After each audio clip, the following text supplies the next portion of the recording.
అమెరికాలోని కాలిఫోర్నియాలో జరిగింది ఉగ్రదాడేనన్నటువంటి విషయం బయటపడింది. ఫైనల్గా కాలిఫోర్నియాలో బాంబు పేలుడు, క్లినిక్ దగ్గర ఆపి ఉంచిన కారులో కాలిపోయిన మృతదేహం లభ్యమైందన్నది FBI తేల్చి చెప్పింది. ఇప్పటి వరకు కాలిఫోర్నియా నగరంలో జరిగిన అతిపెద్ద ఉగ్రవాద దాడి ఇదని స్పష్టం చేస్తోంది. అమెరికాలోని కాలిఫోర్నియాలోని పామ్ స్ప్రింగ్స్లోని సంతానోత్పత్తి క్లినిక్ దగ్గర శనివారం మొన్న 17వ తారీఖు జరిగినటువంటి బాంబు పేలుడు. ఈ ప్రమాదంలో ఒకళ్ళు మృతి చెందితే 4 గాయపడ్డారు. ఈ పేలుడు చాలా శక్తివంతంగా ఉండటం వల్ల చుట్టుపక్కల భవనాల కిటికీలు, తలుపులు కూడా విరిగిపోయినాయి. ఇది ప్రణాళికాబద్ధమైన ఉగ్రదాడని FBI ఇప్పుడు స్పష్టం చేస్తోంది. ఈ క్లినిక్ను ఉద్దేశపూర్వకంగా లక్ష్యం చేసుకున్నారు. దక్షిణ కాలిఫోర్నియాలో ఇప్పటివరకు జరిగిన అతిపెద్ద ఉగ్రవాద దాడి ఇది అంటూ FBI Los Angeles director Akhil Davis చెప్తున్నారు. క్లినిక్ సమీపంలో ఆపి ఉంచిన కారులో పేలుడు సంభవించిందని చెప్పారు.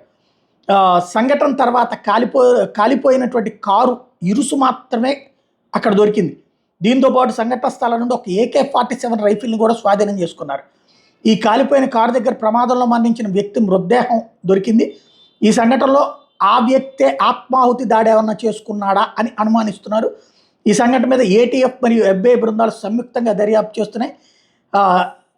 సంకేల్ అల్ అసాయిద్ అనే ఉగ్రవాద సంస్థతో ఈ చనిపోయినటువంటి వ్యక్తికి సంబంధాలు ఉన్నాయి అన్నటువంటిది ప్రాథమిక నివేదిక.